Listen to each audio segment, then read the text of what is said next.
Hola mi gente, alors ravi de vous retrouver sur ce magnifique live dont nous gratifie chaque semaine Hermine et Carole. Un grand bravo pour le soutien indéfectible que vous apportez aux artistes cubains et à la musique également, puisque vous me donnez en tant que passionné et DJ l'occasion d'en parler chaque semaine. Alors nous avons commencé la semaine dernière à passer en revue les différents groupes connus et reconnus de la musique cubaine et avons pris le choix purement subjectif de parler des Los Vavan, puisqu'ils sont, ça fait partie des groupes les plus connus et les plus appréciés par les danseurs. Mais historiquement, n'étaient pas les premiers à être créés. Donc cette fois-ci, je souhaitais rendre hommage à quelqu'un que j'apprécie également particulièrement et j'ai nommé le grand Elio Reve. Alors Elio Reve Matos est né à Guantanamo, la patrie du Changui en 1930. Il est devenu un timbalero accompli dès son plus jeune âge. Au milieu des années 50, il se rend à La Havane pour créer son propre groupe et en 1956, le premier Orquesta Reve est né. Contrairement au Son, qui avait déménagé de la province d'Oriente à La Havane et pris d'assaut le pays dans les années 20, le Changui était resté à l'est de Cuba et l'idée d'Elio était de créer son propre style en insufflant à la charanga la saveur du Changui. Sachant que toutefois, la première décennie de la musique de Reve fut plus de la charanga en termes d'instrumentation et de rythme. En 1958, les membres de Reve se séparent pour former Ritmo Oriental. Chucho Valdés est passé par le groupe avant que Reve n'engage un nouveau pianiste, Pupi Pedroso, et un nouveau directeur musical, le bassiste Juan Formel, qui a ajouté la guitare électrique et créé un nouveau style appelé Changui 68, qui ressemblait encore moins au Changui que la musique précédente de Reve. Alors en 69, Formel, Pedroso et plusieurs autres musiciens clés de Reve se lancent seuls pour former Los Bamban, dont on a parlé la semaine dernière. Au cours des années 70, les membres de Reve fondèrent des groupes importants, comme Orquesta 440, mais en 1982, Elito Reve opéra peut-être au changement le plus influent de son illustre carrière.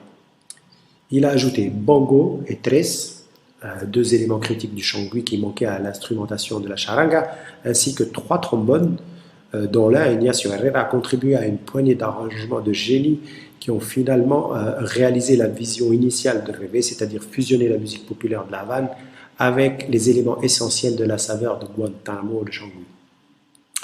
Reve a appelé cette nouvelle instrumentation monstrueuse charangon et la musique cubaine n'a plus jamais été pareille depuis. Alors Ignacio Herrera est resté pour juste un seul album et a été remplacé comme directeur musical par Juan Carlos Alfonso, dont les arrangements ont maintenu Reve au sommet des charts jusqu'en 88, date à laquelle il s'en est allé pour former le groupe Danden. Mais sans perdre de temps, Reve a fait appel à Tony Gomez, l'arrangeur de Suave Suave, et Misal Satiel et Sandunga, que j'apprécie également beaucoup.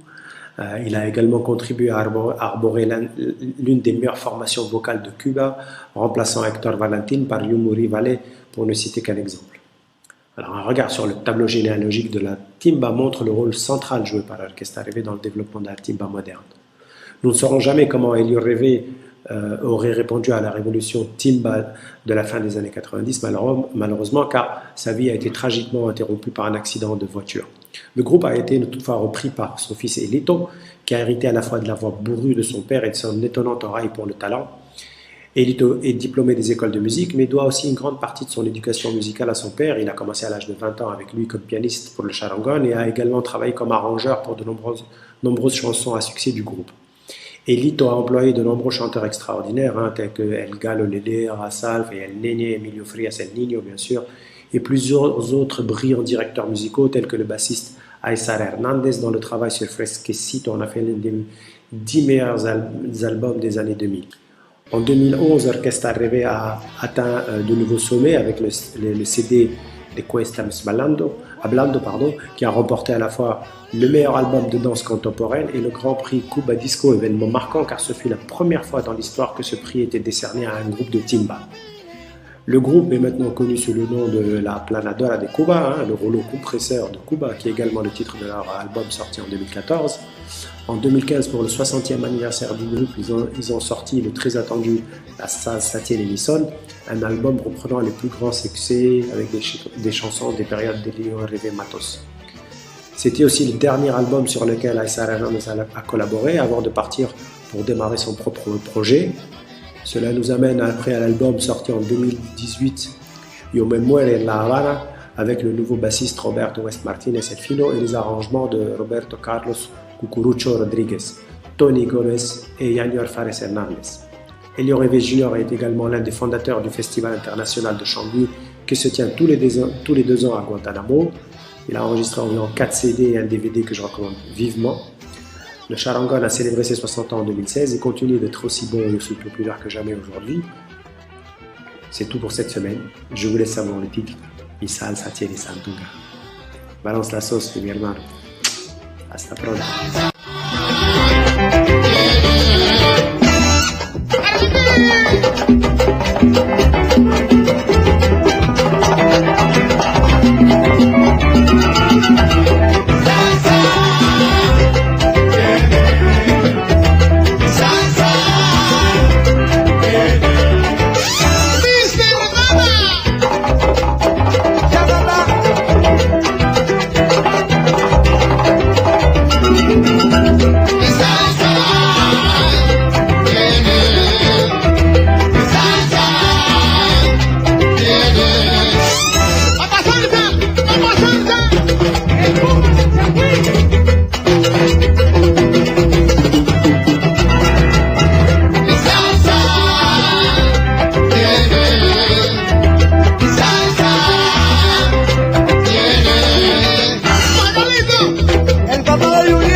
Ay,